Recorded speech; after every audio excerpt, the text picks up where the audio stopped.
الحمد لله ولي المتقين ورافع منائر المقربين، زهد في الدنيا أحبته فكانوا رؤوس الزاهدين وأقطاب العارفين، وصلى الله وسلم وبارك على سيدنا محمد ذي الشرف الأثيل والنسب الزكي النبيل والحسب الجليل، وعلى آله رمانة الفهوم وخزانة العلوم، نافثي غرر العلوم في صدور المتصدرين من المتعلمين والمريدين، وعلى أصحابه الغر الميامين.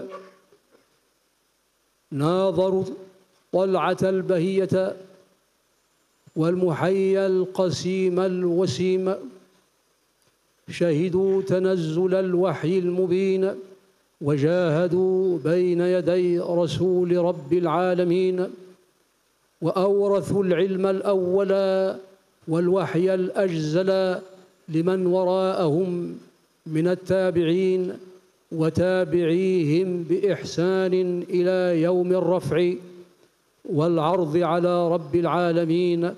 ثم أما بعد. تحتاج إلى ترجمة هذا؟ طيب كمل. فإنه في هذا الضحاء المبارك والساعة الميمونة الزكية انعقد في قلبي داعي الكلام على هذه المؤسسة المباركة العظيمة. وقد قال علماء الاجتماع: إنما تقوى الدول ويشتد عودها بأمجادها ووقائعها وتاريخها وحوادثها، كما هو مشاهد في الدول العظيمة في من حولنا.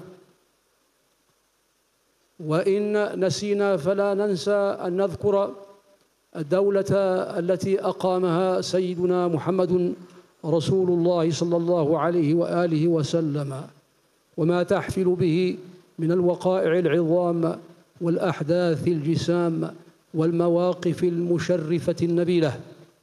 وإذا كان ذلك كذلك وأردنا أن نعرض لهذه المؤسسة العظيمة التي انتشر صيتها وامتد ظلها في ربوع أندونيسيا، بل وحول ذلك وفوق ذلك وخارج ذلك. وإن كان ذلك واقعا فإنما هو بإخلاص مؤسسها وأس سنخها مولانا العالم النبيل والقطب الجليل سيدنا محمد زين الدين عبد المجيد الأول المشهور. تفضل. لا يسيب آخر الكلام أولا. هذا شوية.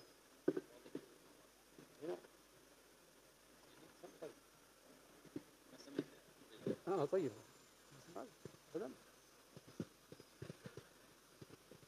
Assalamualaikum warahmatullahi wabarakatuh. Beliau mengawali pengajian pada hari yang sangat mulia ini dengan memuji Allah Subhanahu wa taala yang menurunkan nikmat barakah dan rahmat kepada kita semua.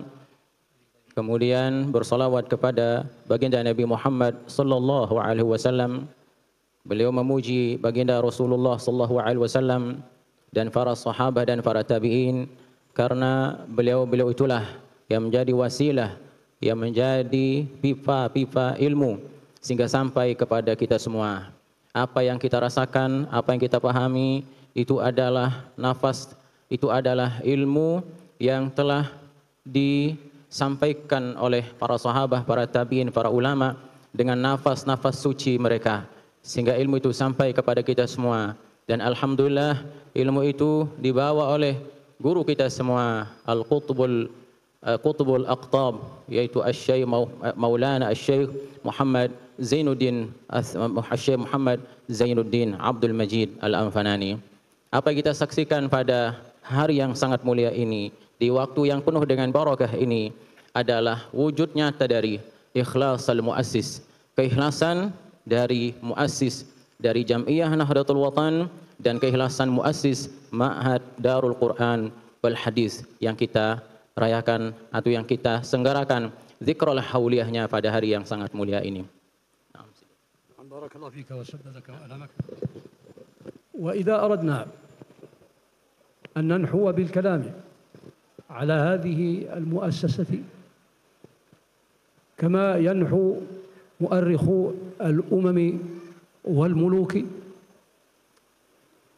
فالمنحى في ذلك لا يخلو من أمرين: إما تتبع الوقائع والتواريخ موضوعيا سردا، وهذا لا حاجة لنا به، وإنما أريد أن أعرض لتاريخ هذه المؤسسة عنوانا ورمزا ومجدا وشرفا، فأقول إن نواة البذار الأولى والغراس الأول لهذه المؤسسة إنما واكب انصراف مولانا الشيخ زين الدين عبد المجيد الأنفناني من مهبط الوحي ومأرز الإسلام مكة المكرمة، إذ كان يجوب قصباتها ويروح فيها يمنة ويسرة يتلمس العلم من شيختها الكرام الأقرام أمثال الشيخ حسن المشاط ويحيى أمان وأمين كتبي والسيد علوي المالكي والشيخ محمد العربي التباني الواحدي الصديفي وغيرهم من جلة أهل العلم ورواد السلوك والتصوف. فعاد من مكة قافلا إلى أرض لمبوك وقلبه مترع بالحب والوفاء، وقد حلي بحلية العلماء والزهاد وأرباب القلوب والسلوك، فجاء إلى هذه البلاد ورحبت به واحتضنته وآوته وبذر فيها غراسه وبث فيها العلوم، فكان لا يهدأ له بالا ولا يكتحل بنوم ولا يرقأ له دمع حتى يأتي هذه البلاد أقاصيها وأدانيها يبلغ فيها العلم ويقرئ فيها القرآن وينشر فيها سنة سيد ولد عدنان، كل ذلك على دأب مستمر من غير سآم ولا ملال، بجهد جهيد وعمل لا انقطاع فيه ولا فتور، جزاه الله عن أمة الإسلام خير الجزاء وتغمده بالرحمات وسح ضريحه شآبيب أمطار الرضا وتعطرا. Kemudian beliau ingin menyampaikan tentang sekilas manaqib atau tarjamah dari guru besar kita Al-Maghfurullah Maulana Syekh. Beliau tadi mengatakan saya tidak membahas tentang acara hari ini atau ma'had dan sebagainya, tapi begitu saya duduk di tempat ini, kata beliau, terlintas di benak saya, di hati saya tentang kemuliaan Al-Maghfurullah Maulana Syekh sebagai pendiri dari Ma'had Darul Quran wal Hadis. Sebagaimana kita ketahui bahwa beliau dahulu berangkat dari bumi Lombok ini menuju Makkah Al-Mukarramah. Kemudian beliau menimba ilmu dengan sungguh-sungguh dari para ulama-ulama yang hebat, dari para awliya Allah seperti yang kita kenal kemuliaan dan keberkahannya, yaitu Maulana Syekh Hasan Muhammad Al-Mashhad, wa Syekh Sayyid Muhammad Amin Al-Kutbi, wa Sayyid Alawi Al-Maliki, wa Syekh Yahya Aman, wa Syekh Muhammad Al-Arabi At-Tibbani Al-Maliki. Beliau-beliau itu adalah ulama-ulama hebat. Di sanalah beliau menimba ilmu, di mana Al-Maghfurullah Maulana Syekh dengan semangat yang tinggi tidak pernah mengenal lelah, siang dan malam menimba ilmu dari para ulama aulia Allah as-salihin, sehingga beliau hulya bihilyatil ulama, sehingga beliau itu terhias dengan hiasan para ulama. Apa hiasan para ulama? Para ulama itu terhias dengan ilmunya, terhias dengan kezuhudannya, terhias dengan kesolehannya. Itulah yang menghiasi jiwa raga al-maghfurullah Maulana Syekh. Sehingga ketika beliau kembali ke daerah atau ke negara Indonesia ini secara khusus di bumi Lombok, beliau tampil dengan hiasan para ulama-ulama tersebut, yaitu sebagaimana mesti seorang ulama, sehingga diterima oleh masyarakat Lombok secara umum. Kemudian beliau menyebarkan ilmu di seluruh penjuru Lombok ini, dari ujung timur sampai ujung barat, dengan tidak mengenal lelah sedikit pun, baik itu dekat ataupun jauh.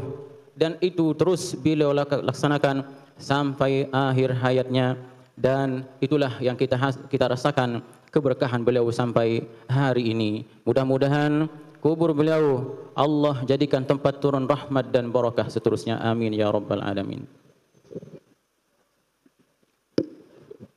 بارك الله فيك وسددك وألمك. ثم إنه رضي الله عنه شاد جذر المعاهد وأسس الجوامع وبنى المساجد ناثرا لها في ربوع الأرض، ونصب الأئمة والدعاة والوعاظ، وانتدب مساعديه إلى أن يسلكوا مسلكه وينزلوا منازله في التفاني إلى الدعوة إلى الله سبحانه وتعالى وإحياء هذه الأرض بالمروءة والخلق الكريم والعلم والتأله والتشرع، رضي الله عنه وأرضاه ونفعنا ببركاته وحلنا بحلاه.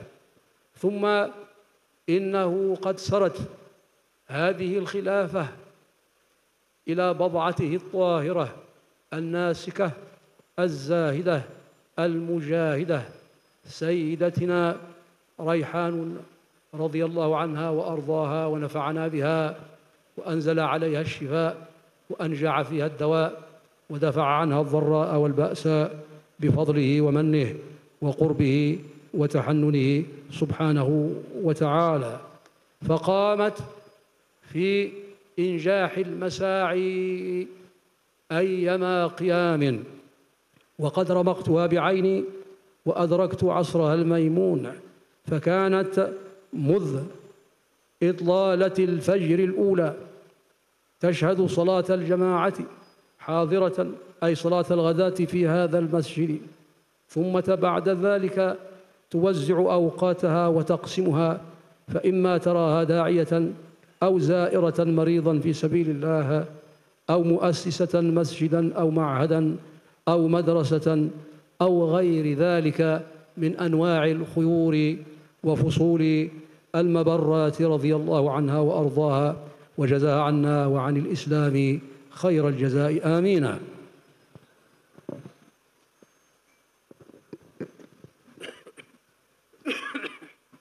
Kemudian beliau melanjutkan tentang kemuliaan perjuangan Al-Maghfurullah Maulana Syekh.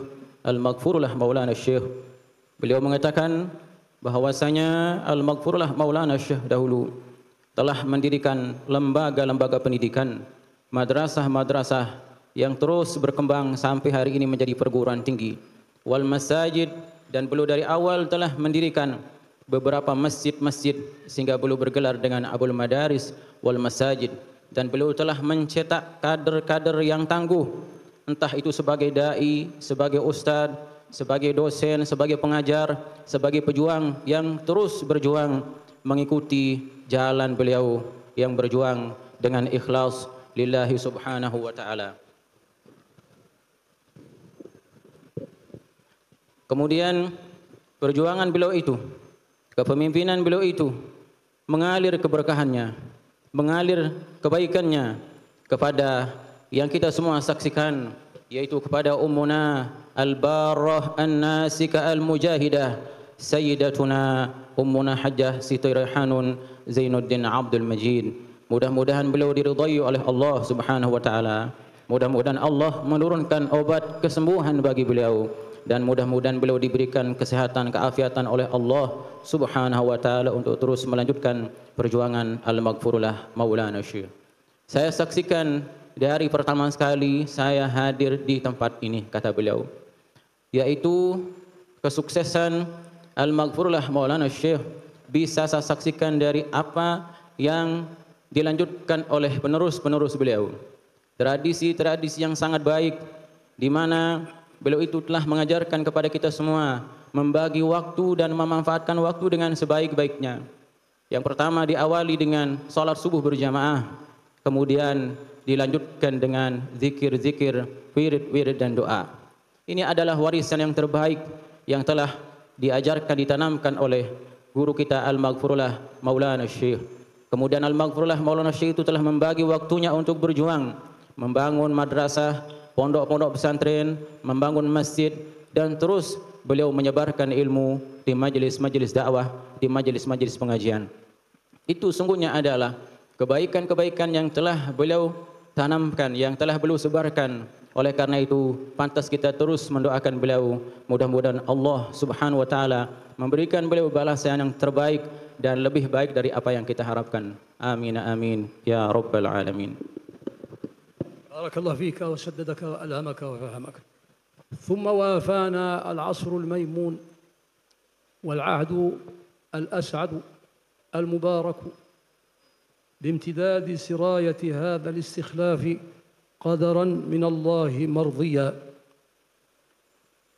إلى فضيلة الأستاذ القدير مولانا الشيخ زين الدين، بارك الله في أنفاسه وأبقى عوافيه وأعلى بنوده وأعلامه آمين. فقام كذلك أيما قيام وسعى سعيا حثيثا كما هو الواقع المشهود لديكم، تعيشونه صباحا ومساء وإظهارا وليالي ونهارا. ما قام به مولانا الشيخ زين الدين الثاني من بناء الصروح العلمية والجامعات المعرفية في هذه الربوع الزكية، ربوع لومبوكا وغيرها من أرض أندونيسيا، وكثر تابعوه. وقد كنت آنفا أصحبه وأهاويه وأماشيه، فقال لي إن عدد الملتحقين بالمعهد السنة يبلغ 62 و100 بعد 1000، وهذا شيء عظيم يسر الخاطر ويعمي الحاسد الحاقد ويدحر قلبه. يذكرني هذا بحديث جاء في صحيح البخاري وفي السير، وهو أن النبي عليه الصلاة والسلام لما أن أتم الله له فتح مكة في شهر رمضان سنة 8، يقولون إن أبا سفيان والعباس بن عبد المطلب وكانا متحابين متآخيين في الجاهلية، وقد حبس العباس أبا سفيان عند أنف الجبل، ورأى الكتائب من قبائل العرب أنصارا وعدنانية يتبع بعضها بعضا بألوية الإسلام يفتحون مكة، فقال أبو سفيان قولته المشهورة: يا أبا الفضل لقد عظم أمر ابن أبي كبشة. ابن أبي كبشة هو رسول الله صلى الله عليه وسلم، وأبو كبشة هو أبوه من الرضاعة، زوج حليمة السعدية رضي الله عنهم أجمعين. عظم أمر ابن أبي كبشة، وأنا أقول عظم المجد في هذا المعهد وفي لواحقه وأصوله وفصوله في شتى أرض أندونيسيا وغيرها، وإنما كان ذلك بجهد جاهد وإخلاص مخلص وسعي ساع، ورأس ذلك وجماعه وزمامه هو إرادة مولانا الشيخ زين الدين الثاني الفولاذية التي لا تتحطم ولا تنكسر، زاده الله من فضله وزاده حرصا وثبته نعم، وأخذ بناصيته إلى الحق والهدى، وماء قلبه بفيض الإيمان ومخلص الإيقان، إنه على كل شيء قدير وبكل فضل جدير، ولي ذلك سبحانه وتعالى. نسأله الإكرام والمكرمة في هذه الدنيا ويوم العرض على رب العالمين، آمين. Kemudian pada saat yang sangat mulia ini, di zaman yang penuh dengan barakah ini, dengan takdir Allah Subhanahu wa taala yang telah menetapkan dengan qadarnya Allah Subhanahu wa taala, di mana kita saksikan sebagai pelanjut beliau Al-Maghfurullah Maulana Syekh, yaitu Ketua Umum Pengurus Besar Nahdlatul Watan Maulana Syekh Tuan Guru Kiai Haji Dr. Tuan Guru Kiai Haji Lalu Gede Muhammad Zainuddin Ats-Tsani MPDI.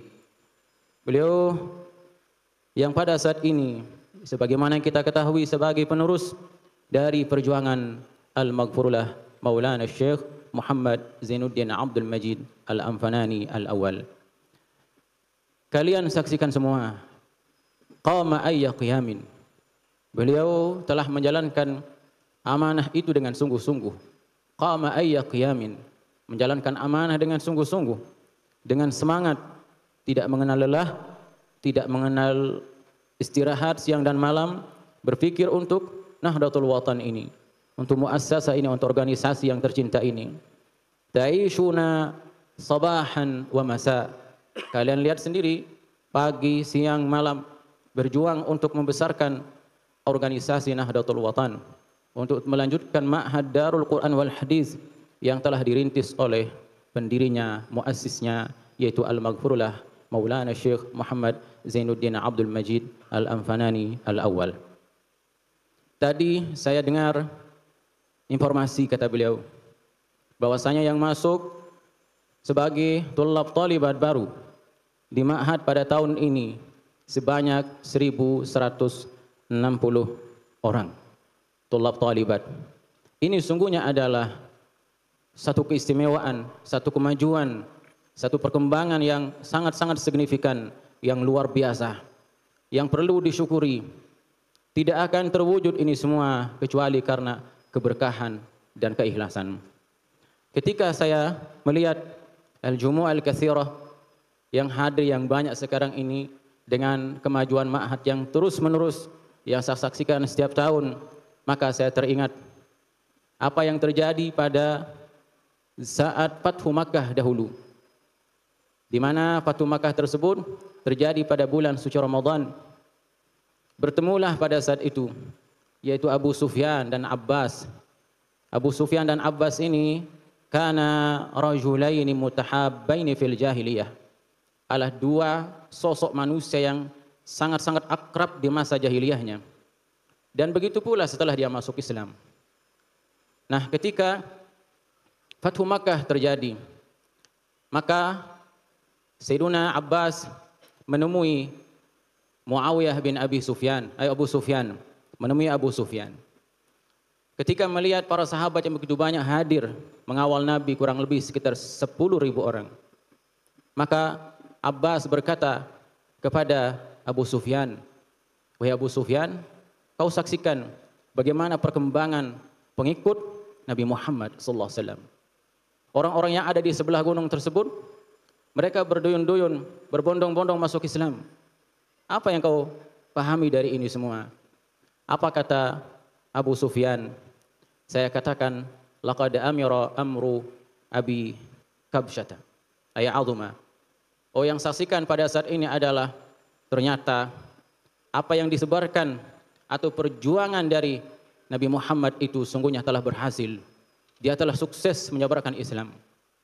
Nah, itu kata Abu Sufyan ketika melihat bagaimana Fathu Makkah tersebut yang telah menundukkan kota suci Makkah atau menaklukkan dan menguasai kota suci Makkah Al-Mukarramah. Maka saya sendiri berkata pada saat ini, laqad amira aw azuma amru asy-Syaikh Maulana Syekh Muhammad Zainuddin Ats-Tsani.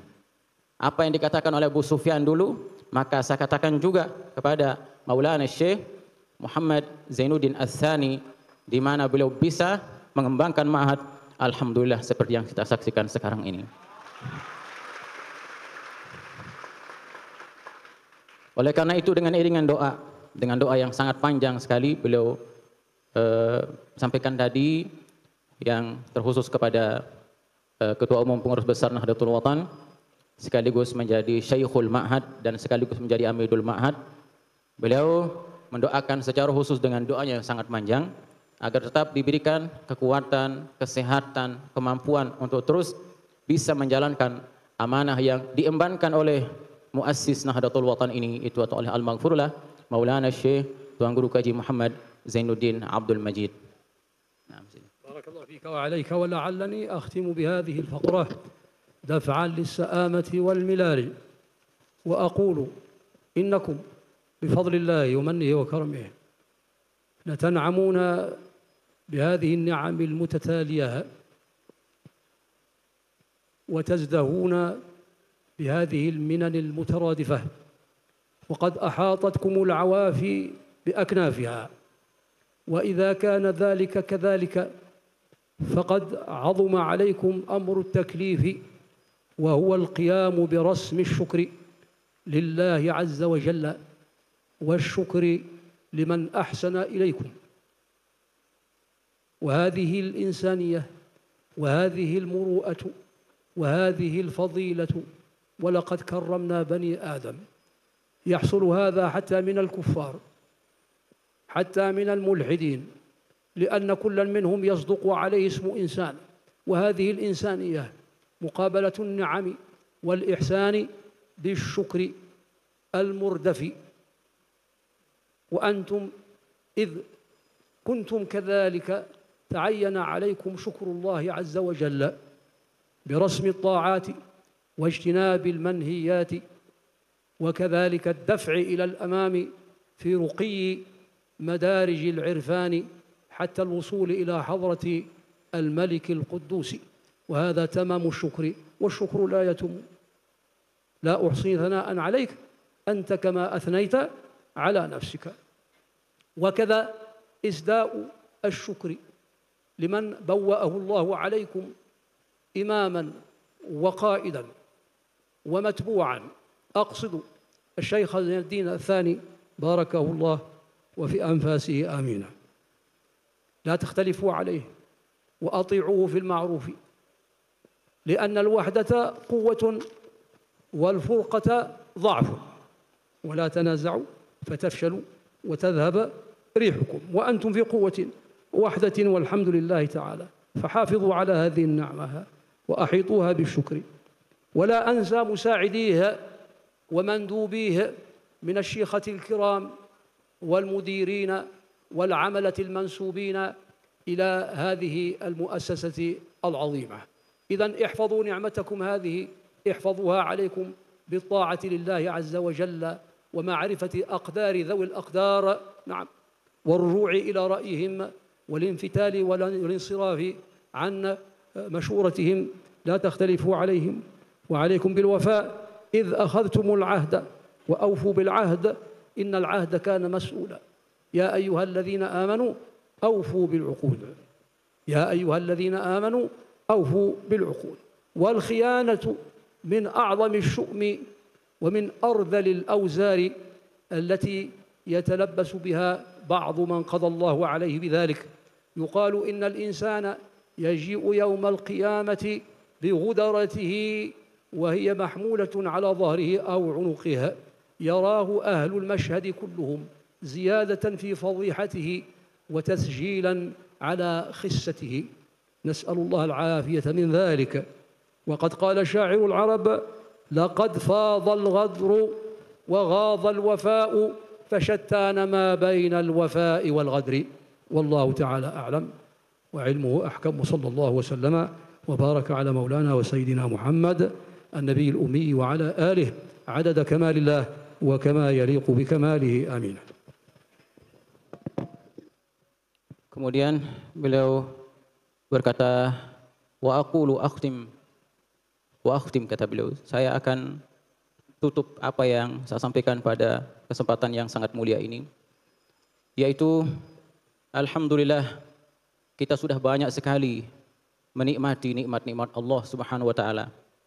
Sudah banyak sekali menerima anugerah Allah Subhanahu wa taala. Sudah banyak sekali menerima barakah. Kita hidup dengan penuh kenikmatan, kita hidup dengan penuh kebaikan.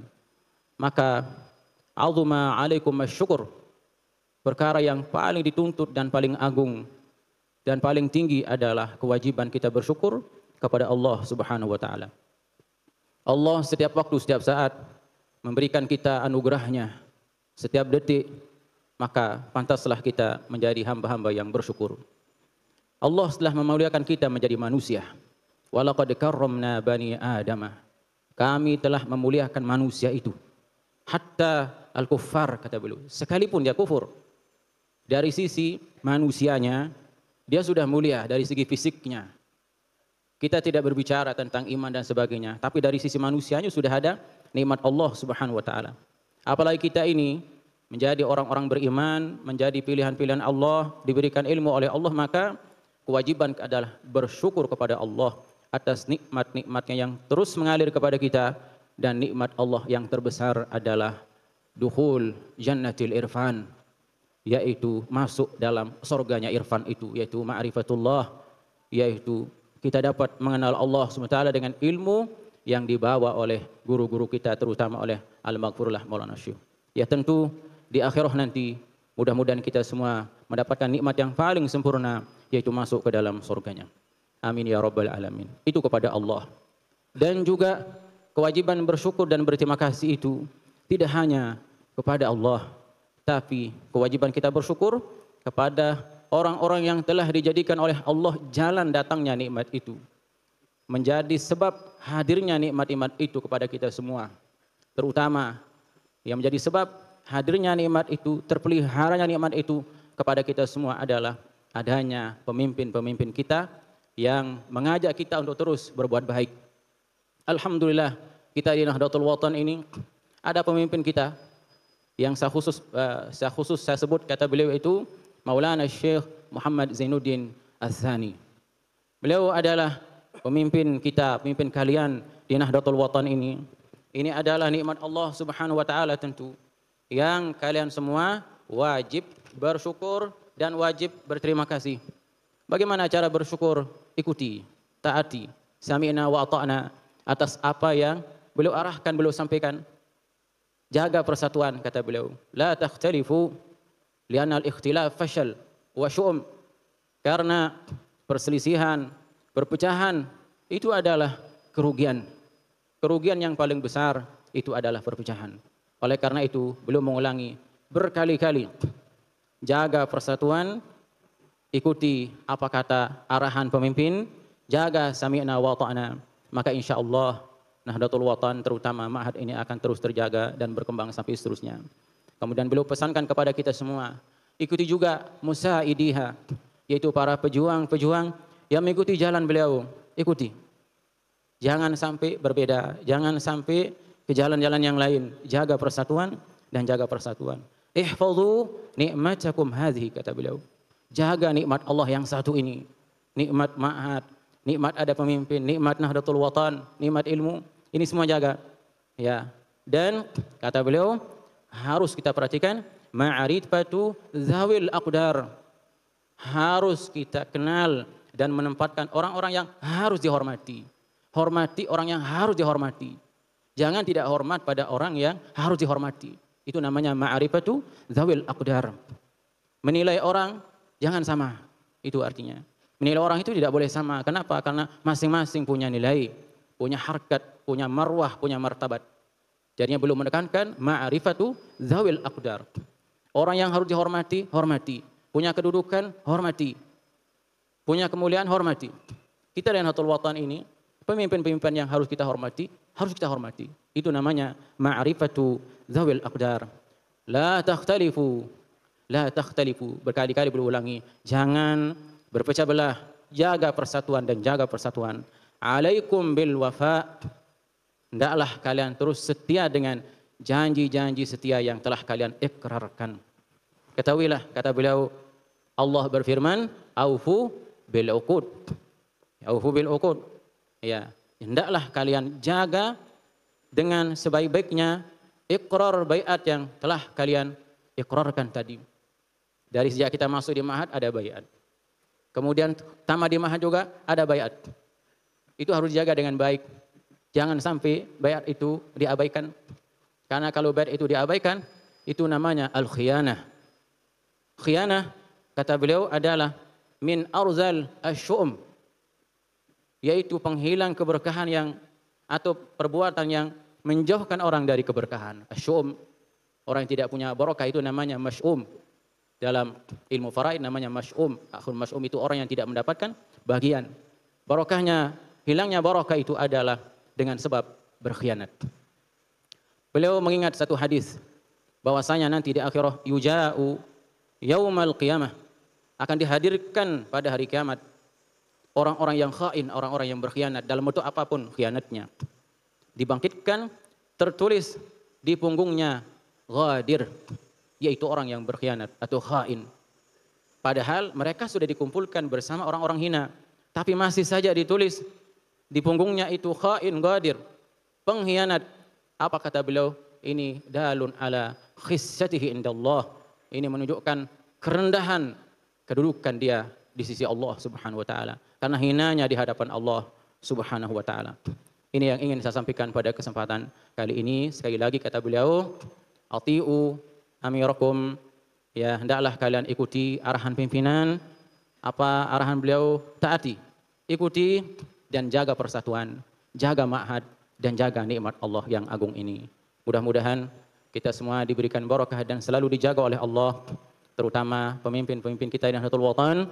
Mudah-mudahan senantiasa dipelihara oleh Allah Subhanahu wa taala, diberikan kekuatan untuk menjalankan amanah yang diembankan kepada beliau. Amin amin ya rabbal alamin.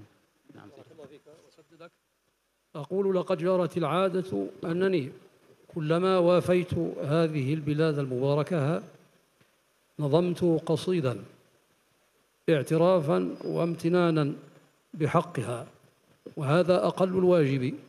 فقلت: هذه المعاهد والصروح العالية جمعية والنهضات الغالية علياؤها أزرت بزرقاء السماء، مدت بأرض والسنوخ العاتية، خبر سرى مرا بداهمة الليال، فليحمد القوم السرى بالضاحية.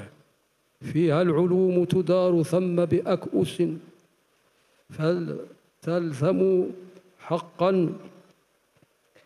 فلتثملوا حقا ثمال الشادية.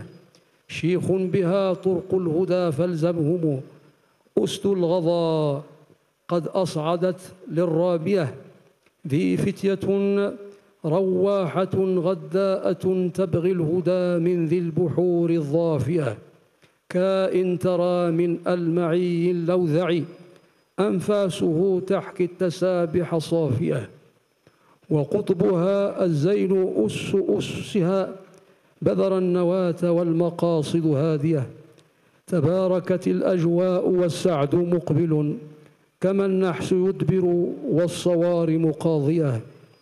وذي بضعته ما أحسن دلها، قامت بحفظ إرثها متفانية. وذا زمن اليعسوب ثر مواذي. اليعسوب هو شيخكم الشيخ زين الدين الثاني. ثر والمواذي والماذي من العسل. ثر كثر ووفر. أقام الخلافة بالقسط جارية. أيا رب فاحفظنها، كما موله يخفي الجمانة في الصوان موارية. ثم الصلاة على النبي محمد طه الرسول أكرم به مصافية، والآل والصحب الكرام ومن تبع، ثم الرضا عنا معهم سواسية. والفاني المصطفى قد خط مراقما، يطري جواهرا في الأفق ضاوية. كله ربي يوم لا تمندم، شفيعا مجيرا من سعير وحامية. والسلام عليكم. Waalaikumsalam. Jadinya sedikit sekedar gambaran saja bahwasanya apa yang beliau baca tadi cukup panjang dan tidak mungkin diterjemah pada saat ini. Kenapa? Karena kalau syair harus kita tanyakan lagi langsung pada beliau apa maksudnya. Tapi sedikit yang pahami dari beberapa kalimat bahwasanya sungguh bahagia para tulab dan talibat, para pemuda-pemudi. Tadi beliau menyebut fityah, para pemuda, pemudi, para tulab talibat yang setiap hari menghirup nafas-nafas suci pendirinya, yaitu al-maghfurlah. Maulana Syekh Muhammad Zainuddin Abdul Majid. Ya, jadi belum menggambarkan bahwa kita di Mahat ini sungguhnya setiap hari sedang menghirup nafas-nafas suci pendirinya. Ya, karena beliaulah yang pertama kali dengan nafasnya, dengan ruhnya menyebarkan, mengajar di Mahat. Maka sekarang ini sungguhnya kita sedang mendapatkan nikmat Allah menghirup nafas suci al-maghfirullah Maulana Syekh. Jadi beliau ingin mengajak kita untuk meyakini keberkahan, bahwa keberkahan itu terus bersambung. Sekalipun kita duduk di sini ternyata nafas al-maghfirullah Maulana Syekh yang begitu suci bersih itu terus mengalir, dan itulah yang kita hirup setiap hari dengan membaca kitab-kitab ini. Kita hadir di tempat ini adalah untuk itu, kata beliau. Dan beliau mengajak kita lagi untuk selalu mendoakan, yaitu Ummuna Al-Mujahidah, doakan beliau, ikuti arahan beliau, dan begitu pula yaitu penerus Al-Maghfirullah Maulana Syekh, yaitu Maulana Syekh Dr. Tuan Guru Haji Muhammad Zainuddin Al-Thani. Mudah-mudahan beliau senantiasa dijaga oleh Allah Subhanahu wa taala. Amin ya rabbal alamin. Wallahul muwaffiq wal hadi ila sabilir rasyad. Assalamualaikum warahmatullahi wabarakatuh.